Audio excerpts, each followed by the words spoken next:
Դերեկ Պրինսի ծառայությունը ներկայացնում է Ինչպես հաղթահարել ամոթը և մերժվածությունը Այժմ կխոսենք ամոթի մասին և կանդրադառնանք հուզական 3 վերքերից երկրորդին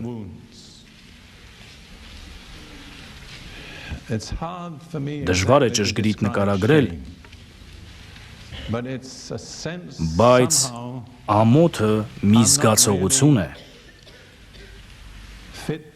որի պատճառով դու արժանի չես համարում քեզ մարդկանց աչքերին նայելու Շատ հաճախ ամոթ ապրող մարդն ակամայից շեղում է հայացքը կամ իջեցնում աչքերը Ամոթը ճնշող է Դա մեզ խանգարում է լիարժեք մարդ լինել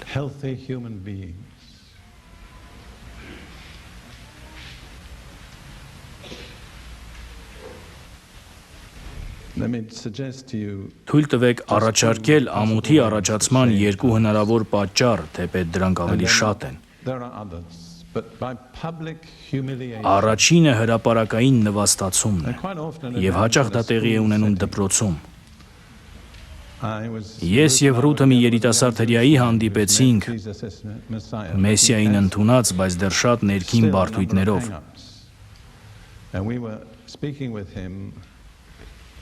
Երբ սկսեցինք խոսել, ես զգացի ամոթի հստակ առկայություն Ի վերջո պարզվեց, դպրոցի վերջին դասարանում տնօրենի կողմից նա հանրայնորեն մատնանշվել էր որպես միակ աշակերտը,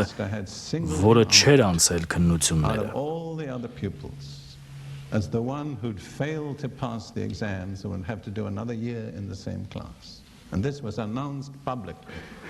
Եվ ստիպված էր ևս 1 տարի մնալ նույն դասարանում Եվ այդ պահին մի բան կոտրվել էր նրա մեջ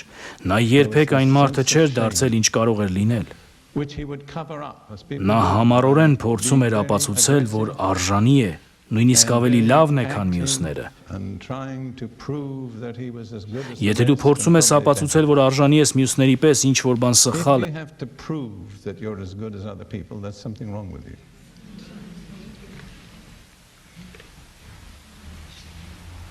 Եվ դա Աստծո լուծումը չէ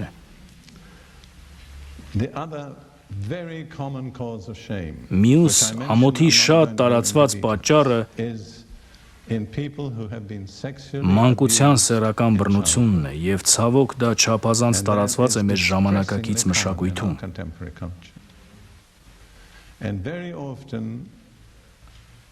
Այդպիսի մարդիկ հաճախ երբեք չեն կարողանում բարձրաձայնել դա, նույնիսկ աղոթքի հարցով դիմել Հաճախ դա եղել է ծնողի, պապիկի կամ ընտանիքի մեկ այլ անդամի կողմից Մարդը մնում է այդ ներքին լարումի մեջ, մի կողմից պետք է հարգես ծնողիդ, մյուս կողմից նա վնասել է քեզ Այդ ներքին պայքարը կարող է տևել ողջ կյանքում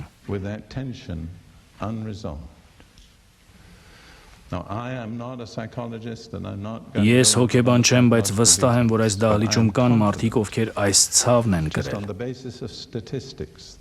Գուցե դուք տառապել եք այս ողջ տարիների ընթացքում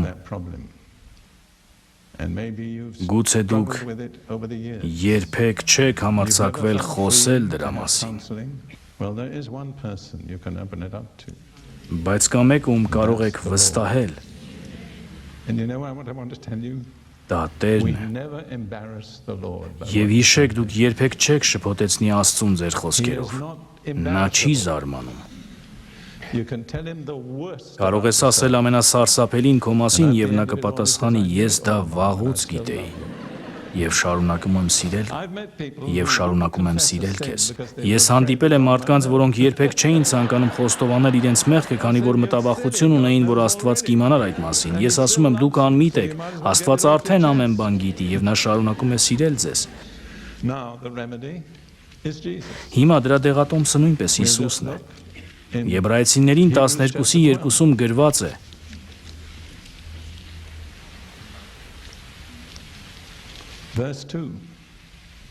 Սա փոխանակման մասն է։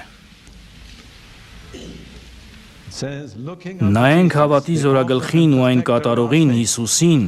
որն իր առջև դրված ուրախության փոխարեն խաչը հանձն առավ եւ ամոթն արհամարեց։ Այսինքն նա չշփոթվեց ամոթից, հետ չքաշվեց։ Նա նպատակ ուներ։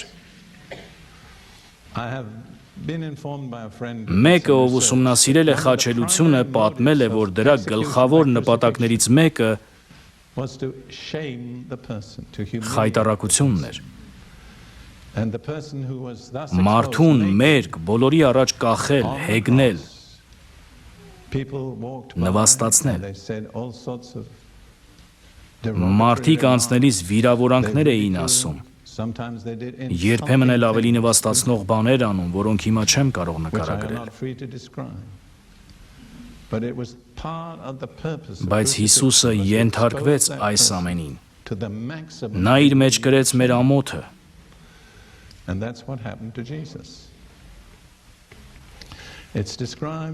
Եսայա մարգարեի գրքում սա մանրամասն նկարագրված է։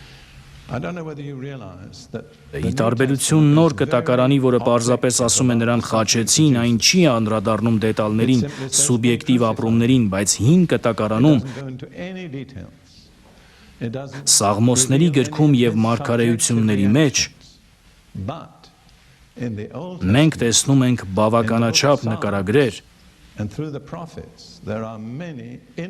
թե ինչ էր կատարվում Հիսուսի ներսում այդ ժամանակ։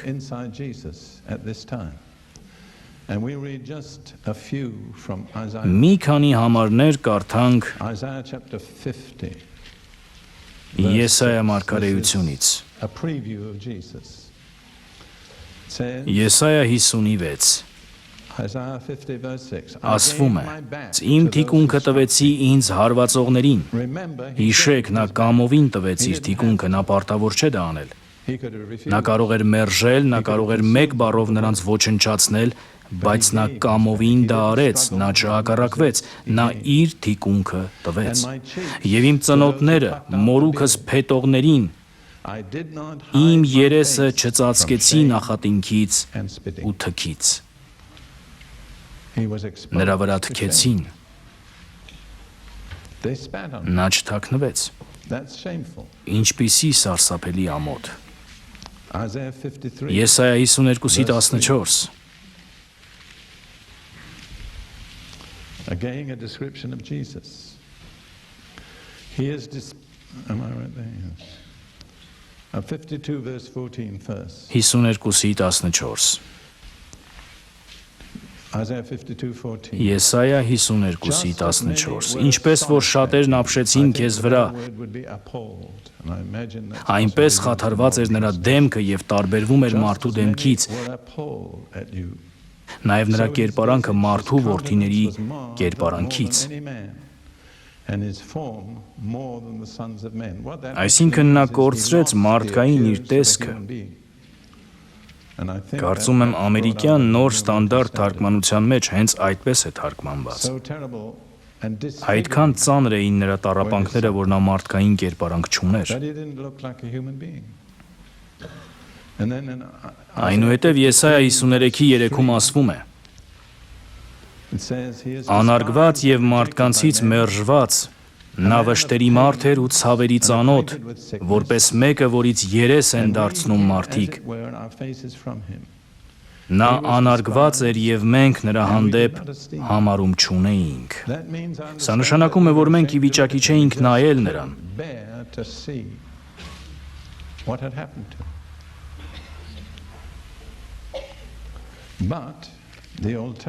Բայց այդ ամոթի արդյունքը նկարագրված է Եսայա 61:7-ում։ Verse 7.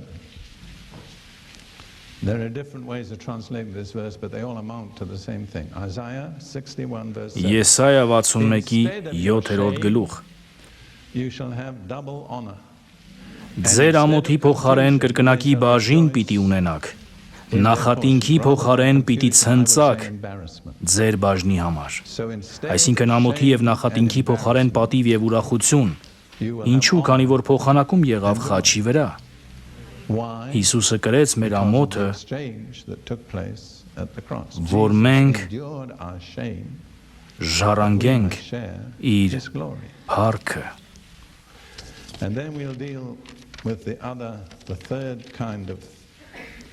Հաջորդ հուզական վերքը մերժված լինելն է։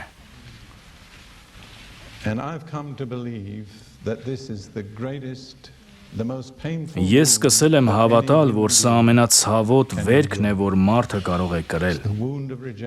մերժվածության վերքը։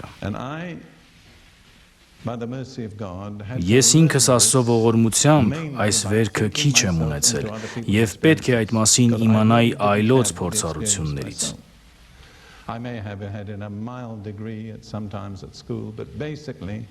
Քանի որ ինքս մեծացել եմ սիրող ընտանիքում, որպես միակ զավակ ընդունված եմ եղել իմ ծնողներից և այլն, բայց երբ հանդիպում էի մարդկանց, չէի հասկանում ինչու են այդպես ընկճված։ Աստված տվեց համբերություն մտածելու նրանց փոխարեն։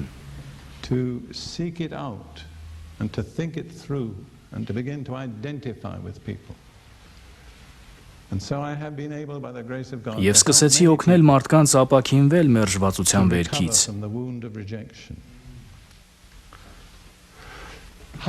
Ինչպիսին է մերժված լինելը։ Դա մի զգացողություն է, ըստ որի դու միշտ դրսում ես, նայելով ներս։ Տեսնում ես, որ ուրիշները երջանիկ են, ընկերներ ունեն։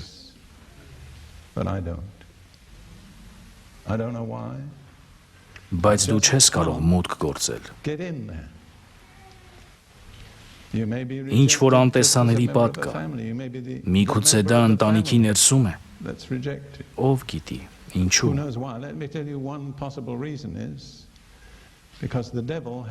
Թույլ տվեք մի հավանական պատճառ բերել, երբեմն դա կարող է լինել հենց սատանայի վաղ հարվածը, որովհետև նա վախենում է այն բանից, թե ինչ ես դառնալու Քրիստոսում, այդ իսկ պատճառով նա առաջինն է հարվածում։ Հետևաբար դա մի տեսակ կոմպլիմենտ է իր կողմից, քանի որ նա վախենում է, թե ով դու կարող ես լինել Քրիստոսի մեջ։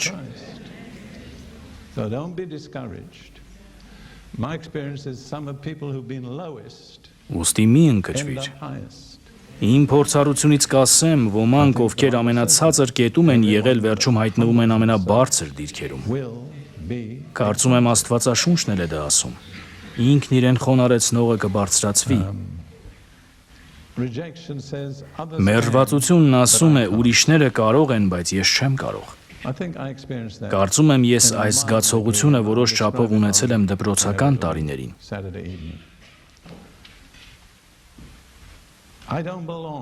Չունեմ պատկանելություն։ Կցանկանայի մտնել ընկերների շրջանակ, բայց չեմ կարողանում։ Ինչ որ անտեսանելի արգելք կա։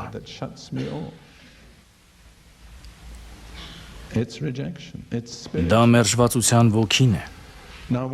Դա հոգևոր մի բան է։ Ինչն է մերժված լինելու պատճառը։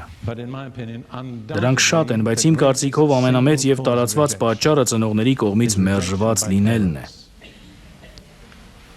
Եվ շատ ծնողներ առանց իմանալու մեղավոր են դրանում։ Քանի որ ինչպես ես եմ հասկացել, երեխան աշխարհ է գալիս առավելագույնս մի բան փափագելով՝ սեր։ Երեխան դրա կարիքն ավելի շատ ունի, քան սննդի կամ հագուստի։ Եվ եթե թույլ կտաք, սիրելիներ, պետք է ասեմ, ամենակարևոր սերը, որ երեխան պետք է ստանա, հոր սերն է։ Դա է ապահովություն տալիս։ Եվ բավական չէ, որ հայրը սիրի երեխային, այդ սերը պետք է արտահայտված լինի մի ձևով, որը երեխան կարող է ընկալել։ Ես գիտեմ, որ իմ հայրն ինձ սիրում էր, բայց ցավով եմ ասում, նա երբեք չիմացավ, թե ինչպես արտահայտի այդ սերը։ Մենք մեծացել ենք հին դպրոցի դաստիարակությամբ, զսպված դեմք, ձիգ կեցված մտածողությամբ։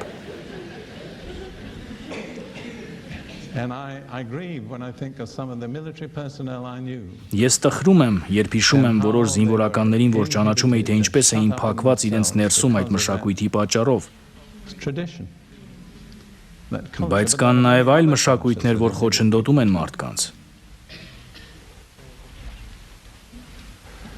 Իհարկե, մոր կողմից մերժված լինելն էլ սարսափելի է։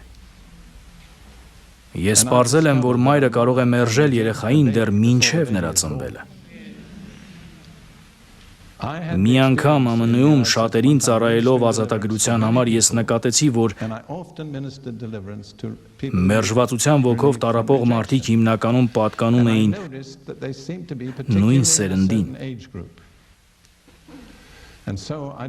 Մտքումս հաշվեցի, երբ էին նրանք ծնվել։ Շուրջ 1930-ական թվականներին։ Դա այն ժամանակ էր, երբ ԱՄՆ-ում սկսվեց մեծ դեպրեսիան։ Եթե խոսեք որևէ ամերիկացու հետ եւ ասեք 1929-ն նա միանգամից կհիշի դա, այդ շրջանում ծնված երեխաների մի մասը մերժված էր հենց մոր կողմից։ Ես 3 երեխա ունեմ, սնունդ չունեմ, իսկ հիմա էլ հղի եմ, կցանկանայի չլիներ այս երեխան։ Այդ միտքը բավարար է, որ երեխան ծնվի մերժվածության ոգով։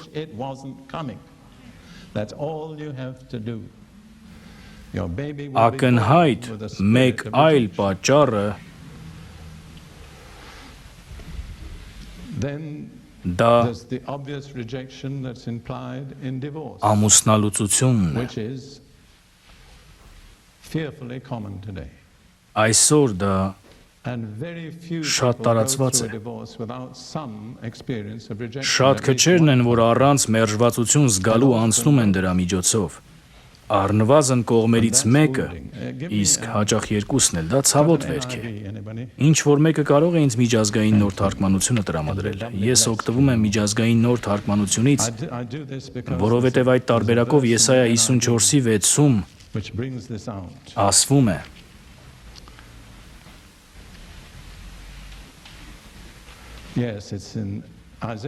Եսայա 54:6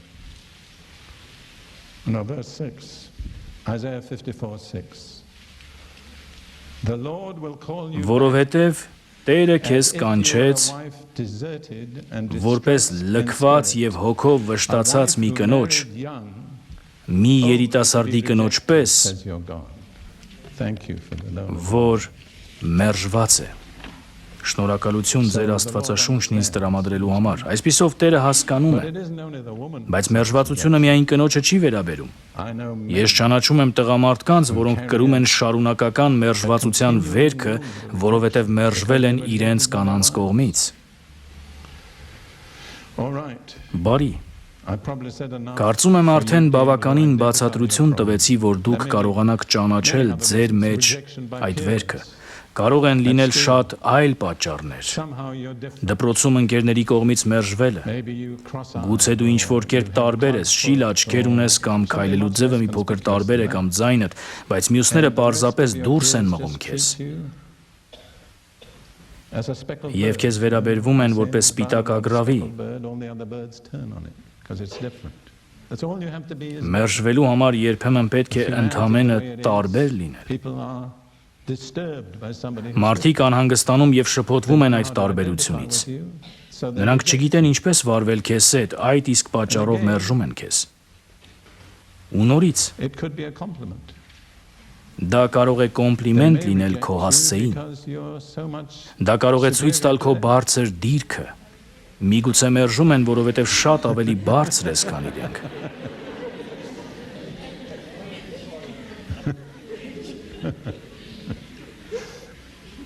All right, now we just got to come to the remedy. Բարի,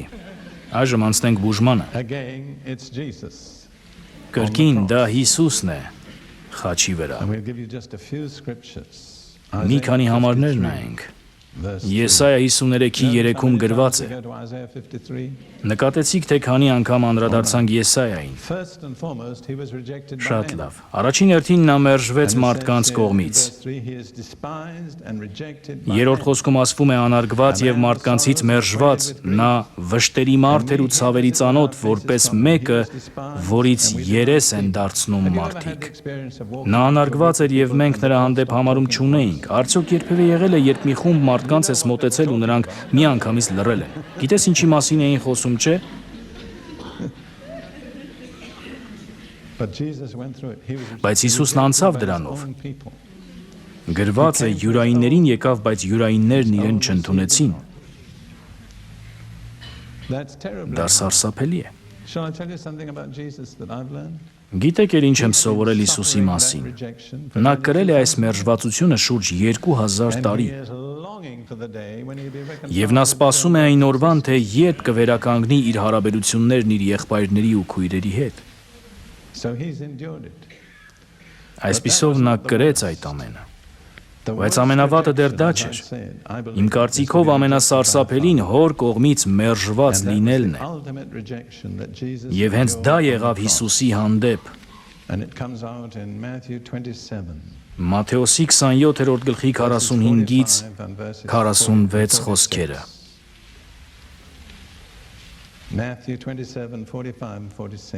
Մատթեոս 27-ի 45-ից 46։ 6-րդ ժամից ամբողջ երկրի վրա խավար իջավ մինչև 9-րդ ժամը։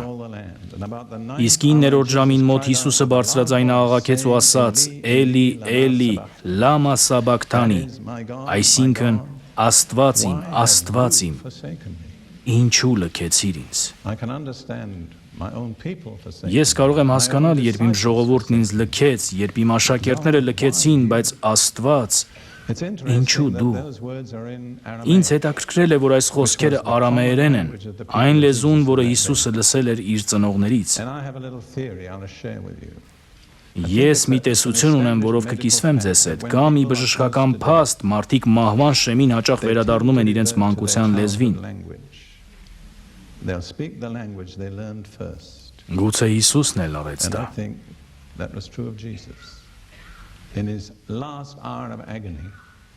Իր հոգեվարքի վերջին պահին նա սկսեց խոսել այն լեզվով, որը լսել էր իր մորից եւ հորից արամեերեն։ Բայց այդ պահին նա մերժվեց Աստծո իր հոր կողմից։ Սա վերջին վերքն էր։ Ինչու նա մերժվեց։ Որովհետև նա նույնացավ մեր ապստամբության հետ, իսկ Աստված իր արդարությամբ չէր կարող անտեսել դա։ Ես մարդկանց ասում եմ, եթե որևէ մեկը կարողանար մեղքն ընդունելի դարձնել հոր առաջ, դա Հիսուսը կլիներ։ Բայց եթե Հիսուսը չկարողացավ դա անել, ուրեմն ոչ ոք չի կարող։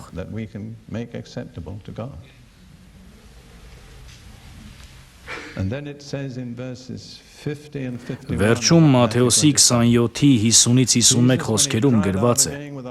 Հիսուսը դարձյալ բարձրաձայն աղաղակեց եւ հոգին ավանդեց։ Նա մահացավ կոտրված սրտի պատճառով։ Նա չմահացավ խաչելության արդյունքում, նա կարող էր մի քանի ժամ ավել ապրել։ Բայց մեկ բառով ինչը կոտրեց նրա սիրտը, մերժվածությունը, ճիշտ է։ Դա վերջնական վերքն էր։ Եվ ահա տաճարի վարագույրը վերից վար երկու մասի պատռվեց։ Վարագույրը, որ մեղավոր մարդկությանը բաժանում էր Սուրբ Աստծուց, երկու մասի պատռվեց։ Մուտքը բացվեց եւ ճանապարհ հարթվեց Աստծո հետ հաղորդակցության համար։ Հիսուսի մերժվածությունն ապահովեց մեր ընդունված լինելը։ Եփեսացիների 1:3-6-ում սա հիանալի ձևով է ներկայացված։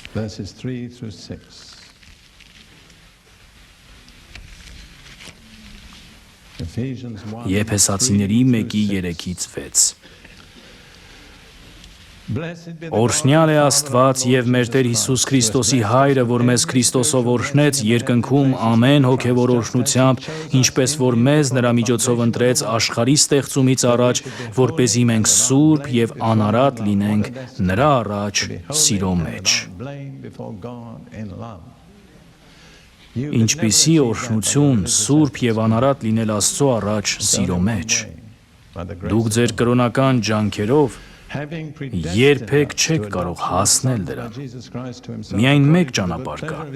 Աստծո շնորհը մեզ նախասահմանեց, որ Հիսուս Քրիստոսի միջոցով իրեն որդեգիր լինենք ըստ իր կամքի աճության, որպեսզի գովերգվի նրա շնորհի փառքը, որ մեզ շնորհվեց իր սիրելիի միջոցով։ Նա մերժվեց, որ մենք ընդունվենք։ Այստեղ օգտագործված բառն այնքան ուժեղ է, որ նույնն է, ինչ Գաբրիել հրեշտակն ասաց Մարիամին.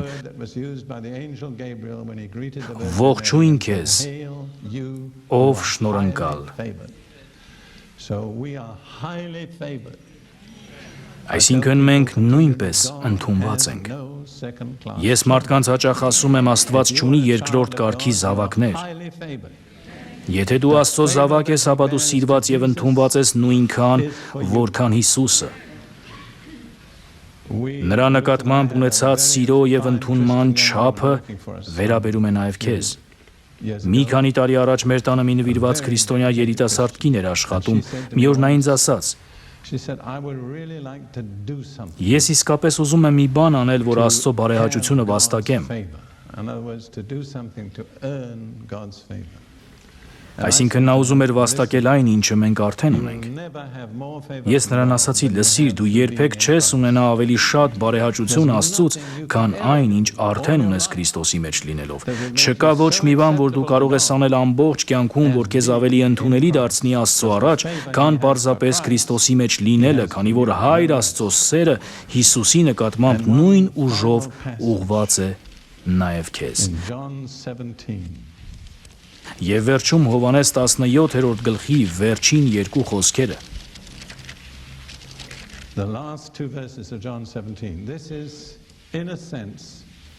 Սա Հիսուսի աղոթքի վերջին հատվածն է։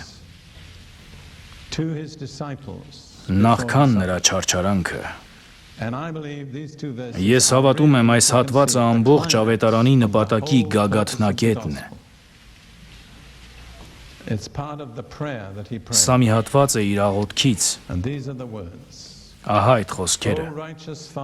Արդար Հայր, աշխարհը քեզ չճանաչեց,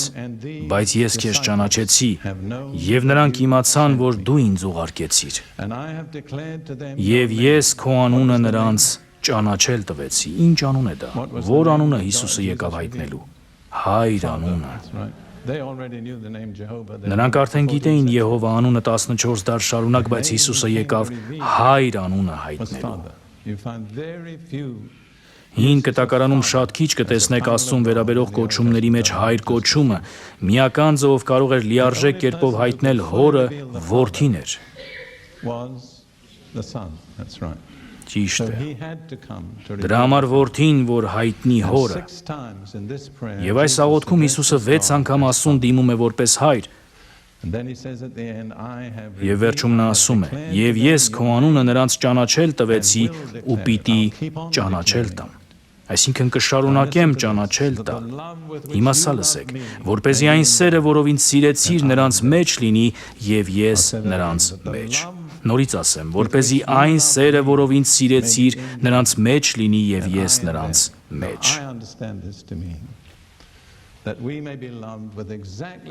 Ես այսպես եմ հասկանում, որ մենք կարող ենք սիրված լինել այն նույն սիրով, որով Հայրը սիրում է Հիսուսին,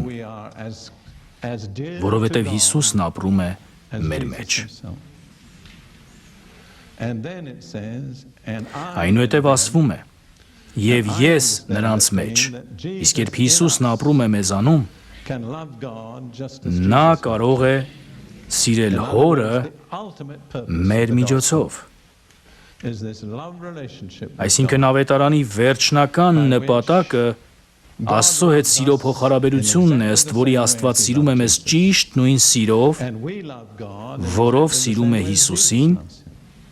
եւ մենք սիրում ենք Աստծուն ճիշտ նույն կերպ,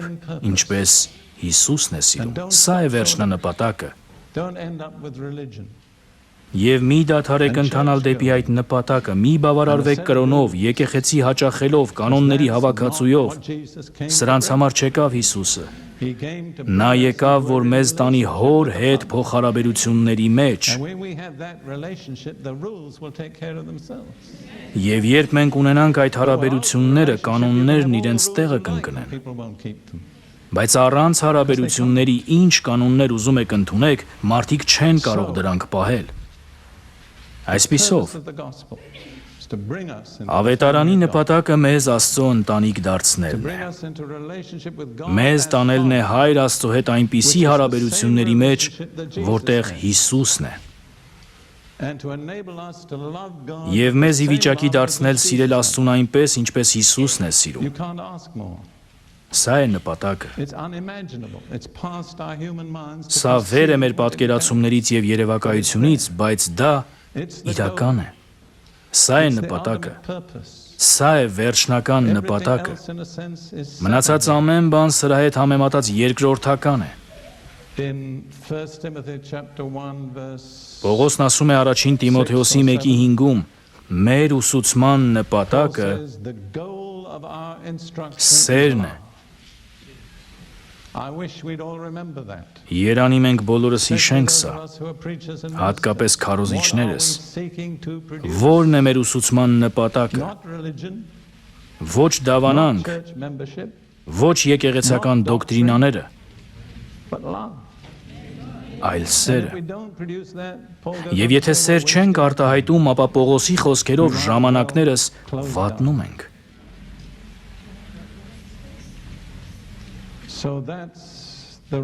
Եվ ահա մերժվածության բուժումը, իմանալ, որ դու Աստծո զավակն ես, որ Աստված քո հայրն է։ Ես գիտեմ, որ որոշներդ ունեք ցավոտ հիշողություններ կապված ձեր երկրային հայրերի հետ։ Ցավոք այսօր այդպես է շատերի մոտ։ Աստված ցանկանում էր, որ յուրաքանչյուր հայր լիներ իր պատկերի արտացոլանքը, բայց շատ հայրեր ձախողվել են։ Բայց դու ունես երկնային հայր, ով սիրում է քեզ, հասկանում է քեզ, մտածում է քո լավագույնի մասին, երբեք քեզ չի լքի, երբեք քեզ սխալ չի հասկանա, երբեք քո դեմ չի լինի։ Եվ ես ուզում եմ մի բան շատ պարզ ասել, ով մերժում է այս ավետարանը, մեծ հիմարություն է գործում։ Ավետարանը մերժելը մարդկության մեծագույն հիմարությունն է։ Եթե այստեղ այսօր որևէ մեկը կա, ով դեռ չի ընդունել այդ սիրո հարաբերությունը, դու կարող ես փոխվել, կարող ես ապաշխարել։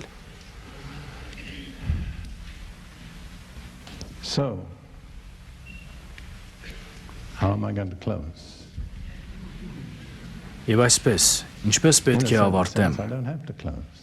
Իրականում ես պարտավոր չեմ ավարտել։ Բայց թույլ տվեք թերևս ամփոփեմ իմ խոսքը։ Երեք ամենախորը ու ցավալի վերքերը, որ մարդկությունը կրում է, մեղավորության զգացումը, ամոթը և մերժվածությունը։ Եվ Աստված Հիսուսի խաչի վրա կատարած միակ զոհաբերության միջոցով բուժում է այս երեք վերքերը։ Ուզում եմ քեզ ասել, որպես Աստծո զավակ, դու մերժված չես, դու անկարևոր չես, դու աննշան չես, դու երկրորդ կարգի չես, դու երկնքի լավագույն ընտանիքի անդամն ես։